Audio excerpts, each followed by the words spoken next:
Hello, everybody, and welcome to Charlie Mike, hosted by me, Mike Buchanan. Hey, listen, today we're going to be talking to basically our Director of Infectious Disease and Control. Did I get it right? Mike, you've given me way more credit. Okay. All right. What is your official title then? Director of Infection Prevention. Okay, infection prevention. And also an infectious diseases physician. Okay. So yeah, you got it all. So I might have overstated, but it doesn't matter. I think she's way overqualified to be here in the first place. I'm coming for his job. That's okay. That's all right. Yep. She's coming for you. Did you work at the CDC? I'm just kidding. I'm kidding. We'll get into that too a little bit later. I think that's a really cool story. Hopefully she can share with us more about that backstory. We were talking about it offline. Also, I did ask her, for all of you out there, if the CDC has stock in hand sanitizer, and is there a hand sanitizer like little bin on the wall like every 5 feet in the CDC? She's still yet to confirm. All right, so we're going to be talking today about monkeypox, a bunch of different infectious diseases, and why are we still wearing masks at the VA? That's a really good question to answer. Also, are booster shots even worth it with COVID-19? So we're going to be talking about a bunch of things like that. So why don't we start this? Why don't we start by you introducing yourself? Hi, everyone. I'm Ikwo Oboho, and you could just think of that like Ikwo, 1 + 1 = 2 without the L. And I'm an infectious disease doctor, and also I do infection prevention. So basically trying to prevent infections and control it. Yeah. Well, thank you so much for being here. I really appreciate it. I love your name. It's just an absolutely beautiful name. Thank you, Mike. It's way better than Mike. Oh, Mike. 4 letters. Yeah, I know. It's just like Mike. It's just like Mike. It's not as great. Well, I love your name. It's so cool. All right, so why don't we start by this? Why don't you just tell us a little bit about yourself? Okay. Who are you? What did you get into this field for? And why VA? Why VA? Really, now that I know that you worked at the CDC tonight, I'm really asking myself the question, why VA? So let's see. So I grew up in Nigeria, which is in West Africa, and my family moved here when I was in high school. So they wanted us to have a better opportunity. So my parents and 3 siblings and I came over here. And, growing up in Nigeria, we were always exposed to a lot of infections. So that was part of I wanted to be in a career field where I got to fix that. And, I saw that people who were not sick seemed to be happier. They lived healthy, fulfilling lives. And so I was like, okay, how can we get to that place where people are not falling sick so they're not able to work? And so, I just got into infections early. Yeah. Yeah, so that's a cool. God, your name is cool. Your backstory is cool. You're starting to become a superhero at this point. Every superhero has a cool backstory and a cool name. So you're 2 for 2. That's good. All right, so tell us why VA, or where did you work? So you obviously got into this field because of that. So then what led you to the VA? Where were you? What kind of led you to this job?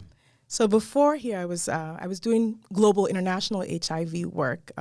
So I had some family members that were affected with HIV, and I had done some traveling overseas and saw a lot of people who had that. And then I'd worked here where I saw a lot of treatment and people were healthy. And so you see the difference. And I was like, okay, how can we take what we have over here and learn from what people are doing overseas? So I was doing that, traveling for about 7 years, and the work was very fulfilling. And then before COVID happened, I realized I wanted to be in one place and travel less. And then I actually missed the one-on-one patient care. I was doing that part-time, but when COVID happened, I realized, okay, you can either make the policies that say, okay, this is what you should do, or you could be on a different side where you sort of help, how do you do it? And I realized I was missing the how do you do it. And even though I was doing it part-time at the Atlanta VA, there was an opportunity here at the Dallas VA, and it helped me be closer to family. So I was like, all right, sign me up. And I was like, okay, so what's the difference, right? In one setting, you have, you're still responding to a chronic outbreak, think of HIV, but now you have a new outbreak, but then it's not going away. So there's a lot of similarities. And so that's what drew me, trying also the opportunity to serve our veteran population. I have 2 brothers who are also in the service. One is in the Army and one is in the Air Force. And I'm also in the Public Health Service, which people don't know about us. Our uniform looks like the Navy uniforms. And so I'm active duty, and there was the opportunity to still be active duty and do the work. So I said, all right, we get to, do two birds with one stone. And so I still get to continue to be in the service, and I also get to serve our community, our veterans. You're my new favorite person, FYI. She's my new favorite person. I'm going to say it on camera. Just because I'm always amazed by how much people are able to do, like how much they're able to kind of fit into their life. And like, so you've worked for the CDC. You used to travel around and do a whole bunch of basically AIDS prevention stuff globally, though, right? For the CDC and treatment. Okay. You worked part-time at the VA in Atlanta just because why not? Okay. Because you can't lose that personal connection. Yeah, of course. Because, you had all this extra time from traveling around the world working with the CDC. The CDC is literally right down the street. Like, it's almost like right down the street from the VA in Atlanta. I used to live in Atlanta. So very convenient. I get that. It's super convenient. Totally understand. And then on top of that, you now work here.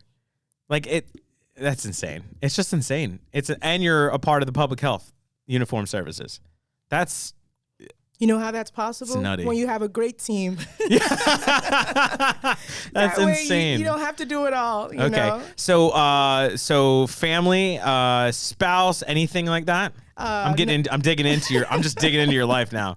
No spouse yet, but I have cousins here, and I got family in Atlanta and family here. Yeah. Okay. All right. Cool. You're a very interesting person.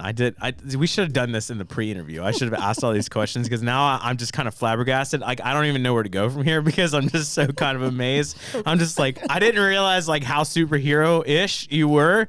Like, that's crazy. Okay. Let's move on, because if not, I'm gonna be here all day asking you personal questions about like all the things that you've experienced through all those different things that you've done. It's crazy. Let's talk about this. Let's start with monkeypox. So monkeypox it sounds really bad. I'm sure that it is awful. I guess let's just talk about how, susceptible are we here locally, and then kind of what can people do to kind of prevent it. Well, let's just talk about that first. Sure. So monkeypox is, a virus that's similar to smallpox. They share some similarities, but it's not as it's not as fatal, and the rash is not quite as big. How do we prevent it? Right now, we're seeing a lot of cases in people in a particular community group, and we're seeing a lot of cases in gay and bisexual community and men who have sex with men. However, anybody who's exposed to monkeypox can get the disease, but right now we're seeing a lot of cases in that group. So regardless of your gender identity, your gender orientation, if you are exposed to monkeypox, you can get it. And there have been a few cases among women and a few cases among children. And so we're seeing it in people who've had close contact, so skin-to-skin contact with someone who also has monkeypox, or people who you can also get it by respiratory exposures, but you have to be, really in close contact. So it's not as contagious by the respiratory route like COVID, which is a good thing. So it requires a really prolonged exposure. So how can we prevent it? Right now, there are actually vaccines that prevent people who were exposed to people who had it from getting the disease. And so that's important if somebody was exposed to contact their doctors, their health authorities. Right now, the VA has actually gotten some vaccines, which is a good thing. We haven't started because we're still planning to the process. And that vaccine is actually for people who are, not for everybody. So, you can't come down the street and say, okay, I just want a vaccine. But if you have been exposed to someone that has it, or you belong to a risk group of people that are currently experiencing it, those are the groups that are eligible for vaccination. So as soon as the process is ready for that, there will be information that will be sent out to everybody about how to get it. Okay, good. That's good information. You basically covered everything. Thank you for taking away all my questions. I appreciate that, but I would expect nothing less. I forgot one Go part. Ahead. The other way people can get monkeypox, apart from the skin to skin, is if they're actually in contact with actually materials that somebody who had monkeypox was in contact with. So like the towels, like the plate, the utensils. So we tell people who are, isolating, after they've been diagnosed to make sure that they stay away from close contact with people, and that people shouldn't share materials they used, because the virus can actually still be on those surfaces. So there are 3 routes to get it. Okay, so lots of hand sanitizer. Yes, hand washing, disinfecting that area, and people who are exposed, can have up to like 3 weeks before they show symptoms, and so that's important to monitor your symptoms if you've been exposed, and of course get vaccinated. I mentioned that the VA is going to have vaccines, but I didn't mention that the health department also has vaccines right now. So we're hoping that the VA vaccination program for monkeypox will launch next week. So there'll be more information about that. But in the meantime, if you've been exposed, you can go to your contact your local health department so you can be signed up to get vaccines. All right, great. So that was it. That was the whole podcast. I'm kidding. No, you took away all my questions though. So thank you for stealing my thunder. But again, like I said before, I would expect nothing less. You're just full of thunder, it seems. So, what's a little bit more? All right, so let's talk. So monkeypox, it sounds, I think, a lot worse than I think that it really is though, right?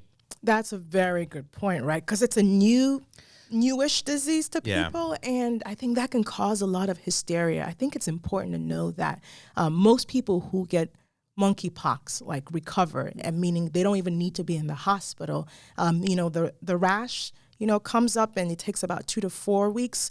But once they scab over and you have new skin growing in, just like chickenpox, you're no longer infectious. So, compared to COVID, this is actually less fatal. We've had very few deaths with this current outbreak with 2022. So it's important to remember that. Yeah. So you said it's closely related to smallpox, right? So what if we've been vaccinated for smallpox? You have some protection, but it's not a lot. It's not 100% because the protection that you had after you got your vaccination actually wanes over time. And they've actually looked at this question, and they've seen that even people who got smallpox vaccines who were exposed still got it, you know. So it does matter when you got the actual smallpox vaccination. But regardless of that, even if you've gotten a smallpox vaccination, if you're exposed to somebody that has monkeypox, you should still seek vaccination. I was just hoping that the cigarette lighter burn that they gave us, it's going to be a scar on our arm forever, was going to be worth it at this point. It's worth it. It's worth it. I was hoping. It's just not for life, and it's not 100%. But there is some, what we say, cross reactivity. You get some protection, but it's not 100%. See, I was just like, dang. Now, look, I was like, we got a scar for a reason. This is great. We're prepared for this, people. No, but that's fine. Okay. No, I kind of figured it's not going to really offer us too much, protection. Yeah, some. Yeah, I figured as much. I mean, I figured it's kind of similar to COVID and the flu, right? That's a good way to think about it, right? Because with the COVID vaccines and even with the flu, over time your immunity, wanes. But then with COVID and the flu, you also have the variants and the mutations that are happening quickly. We don't see the same type of mutations with monkeypox. I mean, the one that's going on this year is a little bit different from the monkeypox that was circulating, last year or the year before in African countries. So a little bit of mutations, but not quite as much. Okay. All right. Well, sweet. I'm glad I asked good questions. Keep them coming. Targeted questions. All right. So let's talk about this then. Because I don't want to talk too fast, because I want to have you on the podcast as long as possible. You're my new favorite person. So so as much time as I get to hang out with you, the better.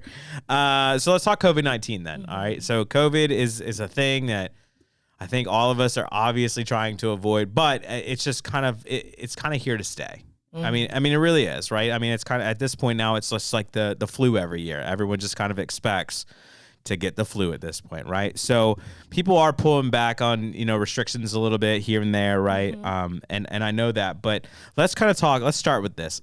Let's start with why does the VA still require so much mask use? when everyone else is kind of pulling away from it, especially in enclosed spaces, like airplanes are pulling away from it, and different transportation agencies and things like that. So can you talk to us about why are we still wearing masks? Still wearing masks? Because that's a huge question that we get all the time. And I completely understand. People are tired of how long this COVID pandemic has lasted, but there's still COVID in circulation. And so what does that mean? It means that people are still at risk of getting COVID and also possibly getting sick. So we're wearing masks actually to protect ourselves and also to protect other people's whose immune systems may not be as strong. And we know that people who have underlying conditions, people who are immunocompromised on certain medications are more likely to get sick and get into the hospital. And unfortunately, those are the groups that are more likely to also die. So we're wearing masks to also protect ourselves and protect them so that, those veterans can have the best chance to live a productive life and take care of their families. And so we still have COVID in circulations. And we know that, places that don't have good airflow, you're more likely to, get transmission in those places. And so that's why, even though the COVID numbers may be on the downturn, what month are we? We're in August. So we got fall, we got winter coming up. And so we're still seeing COVID. So there's still need to protect ourselves and protect our communities. Also, we have staff, not just our veterans. We also have staff who also have these underlying conditions. And when staff are out, we don't have the same amount of operations that are happening. Veterans have to wait longer to get their services. So we also want to wear masks so we can also protect our staff in the hospitals. Yeah. And clinics. Yeah. I mean, honestly, out there, it's a hospital. What do you expect? I mean, like, people come to us because they're sick. They're not feeling good. So I mean, I've always wondered why people are still asking about that. Right. And I understand that, like, some people, I guess, can't because of medical reasons wear a mask, right? So I hate to say this, but it's the truth, is that the mask law technically states that we can make accommodations based on certain things, right? But it has to be, like, very precise, right? Correct? Right. So for the average person, you can still wear a mask. It is still required at the VA hospitals because we don't want our veterans to get sick and get hospitalized, and we don't want that to happen to our staff also. What about face shields? Face shields, yes, the eyewear. So in places, certain parts of the hospital where the staff are doing certain types of procedures are actually taking care of patients who have COVID, we recommend face shields for those types of procedures or patient groups. But they're not an alternative to a mask? No, they're not. All right. Well, I guess we're going to have to work on alternatives at some point, huh? Yeah, we're not there yet. Okay. All right. Well, one of these days, I'm sure that we will. I'm sure that we'll figure out something. So that's why you wear a mask, basically. It's not really for you out there. It's for everyone else out there. That's pretty much what it is. Because you're right. I mean, we have a hospital. There's tons of immunocompromised people. I know people don't even realize, like, how many there actually are walking around the hospital. But, like, they have to come into the hospital. A lot of them have to come into the hospital almost every day to get, like, ongoing treatments and things like that. And so we don't have it labeled on our head. Like, exactly. I have an underlying condition. We don't have that. So we just have to assume that this person, you may have that. Somebody may have that. So let's protect ourselves. Let's protect our community, our veterans, and our staff. Yeah, think of it this way. I like to think about it this way, is that I'm doing this to protect other veterans. That's why I'm doing this. I'm not doing it for me because obviously I hate wearing a mask. I think most of us hate wearing masks, especially at work. You're at work long enough and then having to breathe through that stupid mask.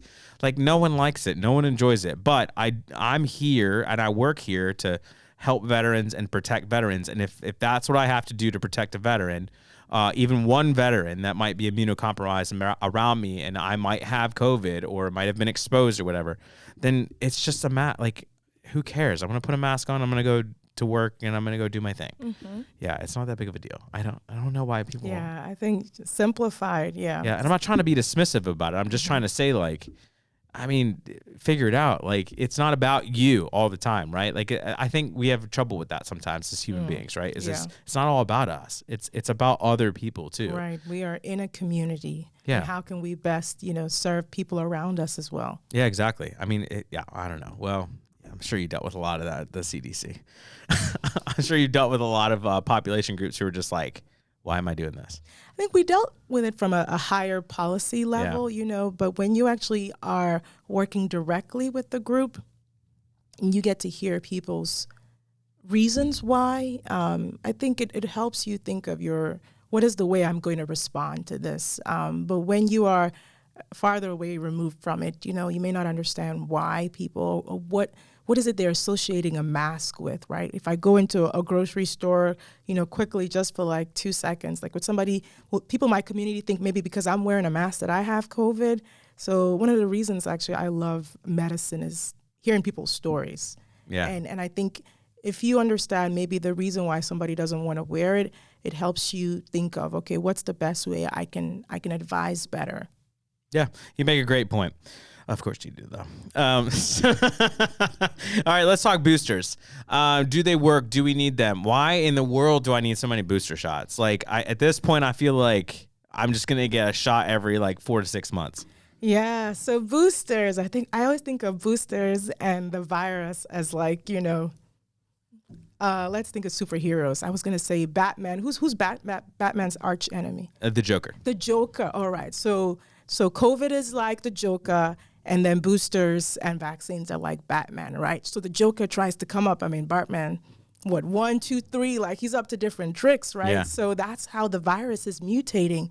And then the vaccines and the boosters are Batman's ways of thinking of okay, how am I going to get to what the Joker's up to this time? So the booster is a way to kind of get ahead of what the virus is doing. The virus is changing, just like with flu, right? It changes every year. That's why you need a booster. So unfortunately, the Joker, the virus is like that. It's trying to come up with new tricks. And so this Omicron is the latest tricks. And the original COVID vaccines from, last year, this year, the boosters, those ones don't actually have the element to actually attack Omicron, right? But they still work well to prevent people from getting to the hospital or preventing people from dying. But you see people still getting COVID. They're not as sick, right?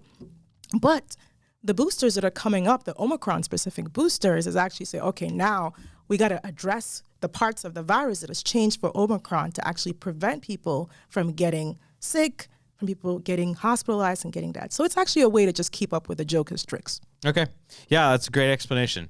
Yeah, I mean, I think that at this point, it's probably going to be an ongoing thing, the same way that we do with flu shots. Is it not? I think that's likely. Probably every year. Because we can't predict what's the next variant. But, we've seen, it's like an alphabet soup at this point, right? Mm-hmm. Omicron, Alpha, Delta, Beta. And now Omicron is the one that we're seeing the most. And so it's possible that we may have further mutations in the virus. But, we can't change that. But we can actually protect ourselves. And so I think the boosters are worth it because we've seen, that there's more, unfortunately, more deaths, more people get hospitalized, who've not gotten their boosters. So even though, you may think, okay, well, I got the booster, but I still got COVID, but you may have been sicker. And so the boosters are a way to actually stay ahead of the tricks of the virus. Yeah. Well said. I think it's just one of those things like the flu. When the flu finally came here and then we got, vaccinations for the flu, but the flu's always here. Right. And so to me, I'm just I tell my kids, I'm like, yeah, we're probably just going to have COVID here just all the time. Yeah, that's likely given the amount of changes that we're seeing with that COVID virus. But you know what, with the flu, we have flu season. Sure. Right now with COVID, there are periods where we see a lot of it in circulation, over the winter, a lot of people got sick.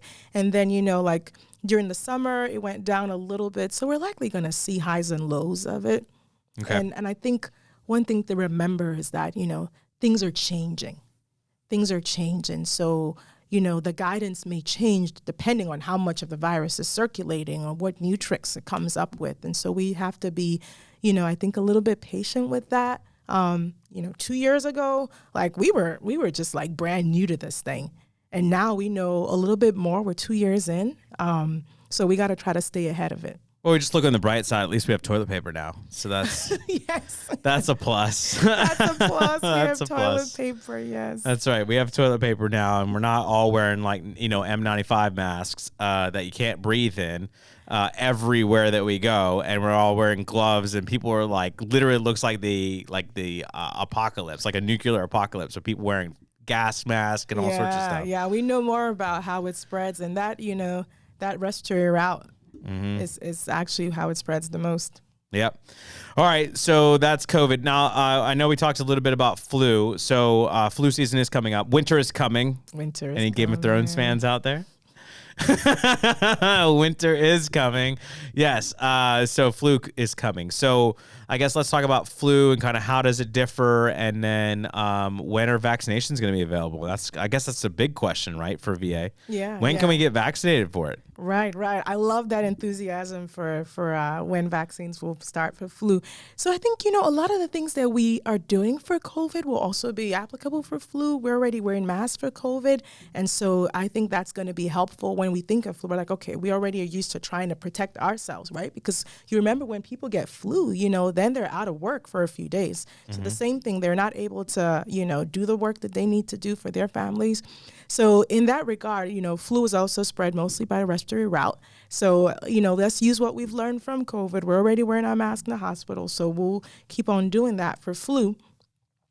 And, how do we prevent it? The vaccines, actually. And so based on what's circulating around the world, the flu vaccine that's developed that year is to accommodate what's actually been circulating. So we're hoping to launch the flu vaccine program around mid-September. So as soon as that's ready, I'm sure there'll be some email communication that'll go out about how to get it. So, we're going to try to, take care of both viruses at the same time, different vaccines, of course. Yeah.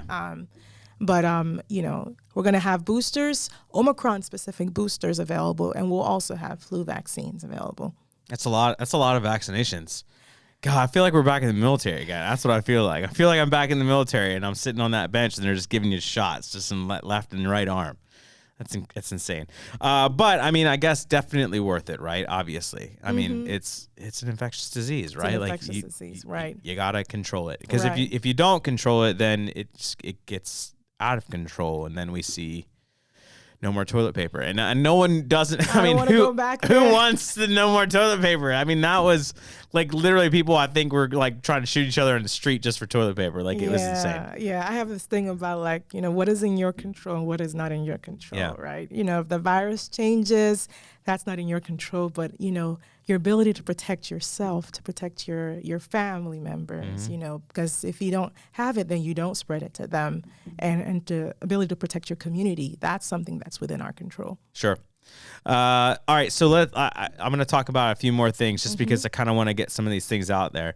So a big question that we always get is, well, I don't necessarily trust the vaccine, right?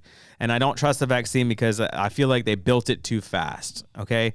Now, what I heard and what I tell most people is that they were already working on this type of, it's an RNA? Yeah, this type of, it's like an RNA vaccine, right? So it attaches to the portion of your body that basically has the encoding to recreate things, like the engineers of your cells, right? Is that correct? Something like that. Right, yeah. But yes, you're right. They were working on it already for decades. Yes. And so when COVID happened, what you had a lot of resources that were concentrated on working on expediting, speeding up this process that was already in development. And that's why we were able to get this vaccine out in record time. Because they just custom tailored it, right? Right, exactly. They'd already been working on the technology, right? I mean, I'm trying to think of it like, you have a lot of people coming to your house, right? So you already been prepping your meat, you've already seasoned it, and now all you got to do is just like decide what kind of outer coating you're going to put on the chicken. But you've already been seasoning it, marinating it, and you're like, wow, how did that seasoning get in so good? It's because you already been working on, you've been marinating that chicken right there for days. I love food, by the way. Oh, good. Good. Me too. Me too. By proxy, because my wife is like insatiable when it comes to food. She's going to kill me for saying that, but it's the truth. She's insatiable. So yeah, I mean, that's what I've tried to tell a lot of people, is that's why it looked like it was so fast, but it really wasn't that fast. It's been, decades in the making. They've been probably working on that technology, right? Yeah. I mean, because technically the flu vaccine, the regular flu vaccine, is starting to lose its effectiveness, correct?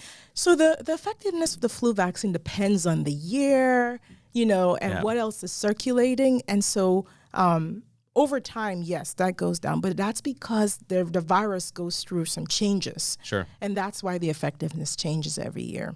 Okay. Yeah, because that's the story that I heard. I heard that they were already working on this for the past couple of decades because the flu vaccine was starting to lose some of its effectiveness over the course of the years, right? And that they were working on this new form, this new way to kind of boost that. And then all they had to do was basically just rewrite some code. Basically, I mean, if you think of it as like a computer, like they just had to rewrite some code. Rewrite some code and change kind of like the way they were tuning it. But yeah, the technology for the flu vaccine and for the coronavirus a little bit different. But you're right that actual technology, that mRNA vaccine technology, they've been working. And there are also other types of COVID vaccines that are available right now, which don't use the mRNA technology. So we have more on the plate. That's interesting. Than we have, yeah. I didn't even know that there were more. Yeah. They recently approved another type of COVID vaccine called Novavax. I'm not sure if the VA is going to be getting that one, but it's probably out in the community as well. It depends. Is it really expensive? Then we won't be getting it. It's above my pay grade about the cost. But right now, we have those same ones that we had before. Okay. Yeah. So, I mean, I guess that's pretty much it. Oh, well, I mean, let me think. Yeah, I mean, I think that's pretty much it. I think I asked all my crazy questions. Let's ask you this question, because I ask everybody that usually comes on here this question. If you could tell veterans or staff or civilians, anyone out there that's going to listen to this, what would you tell them? I would say, why not get vaccinated? It's in your power. It's in your hands to protect yourself. We can't change everything. We can't control everything about life. But, what's within your power to control? I'll say, go ahead, get vaccinated. Well said. Yeah, it's also in your power to help other people as well, right? And so if you're not going to do it for yourself, do it for others. Yeah, I mean, I talk about that. I know this is a little off topic, but I talk about that when it comes to like being enrolled at the VA as a veteran. There's a lot of veterans who are healthy and young and don't need the VA. And I always tell people, like, it's not about whether you need the VA. Other people do need the VA. Like, they don't really have another choice. And you not utilizing services, even just going in for a checkup once a year is basically taking away money from the VA's pocket that could go to those veterans who really need it the most, right? Or to the services that we get, like buying all these vaccines or whatever. You know what I'm saying? Like it goes towards all those things. And so if you're not going to do it for yourself, do it for everyone else. Yes. Like do it for the rest of your brothers and sisters in arms. Like do it for the rest of the population that you are a part of, the society that you're a part of. Family members. That's right. Exactly. Yeah. There's always a reason beyond just yourself. Yes. Remove yourself from the equation. Just remove it. I about we. Yes, exactly. Yes. Okay. Well, I guess that's all we have. That's all I have. Do you have anything else that you want to cover? Just want to say thank you to our veterans, our staff for what you do. I can't imagine the sacrifice that you've made and how you continue to show up. I mean, people drive hours and distances, and the price of gas, thank God, is coming down. Yeah. But I just want to say we appreciate you. We appreciate our staff because we've been dealing with this pandemic for a long time. So don't lose that spirit. Let's apply what we've learned from COVID for flu and protect ourselves. As a member of both, you're welcome. Thank As you. a member of both groups. This was such a pleasure. Oh, also, I forgot to mention this before I turn the music on and I have like a set amount of time. I wanted to mention, thank you so much for all the subscribers out there who are watching, who consistently watch. We're up to, I think last night I checked, I was up to 123 subscribers. So that's starting from zero. We literally started at the very bottom and now we have 123 subscribers. I cannot thank you enough. I also told the rest of the staff that helps with this podcast that once we get to probably like 200, that we're going to have to do something really crazy, like maybe a crazy TikTok dance. I know. Everybody was laughing about it, but like, I don't know. I think it's fun. Yeah. I think it's fun, and why not? Right? Why not? Why not? Let's do it. Well, listen. Thank you so much for being on. I really do appreciate it. You're my new favorite person. I'm gonna keep in contact with you like you wouldn't believe, just because now you're my favorite person. So. Thank you, Mike. I'll be happy to come back on the show. Okay. All right. Good. So listen, that's all we got for you today. Thank you so much to my guests for coming on and talking to us about all those nasty diseases, because everyone loves talking talking about that. No, it was We good. got weapons and tools. That's right. Weapons and tools. But listen, thank you so much, all of you out there, for watching. Please make sure that you like, subscribe, leave a comment down below as well. It really helps the whole algorithm, right? If you're leaving a comment or if you're just hitting the like button, you can do that even not subscribed. So yeah, that's pretty much all we got. And make sure that you always remember, no matter how bad things seem to be, just Charlie Mike.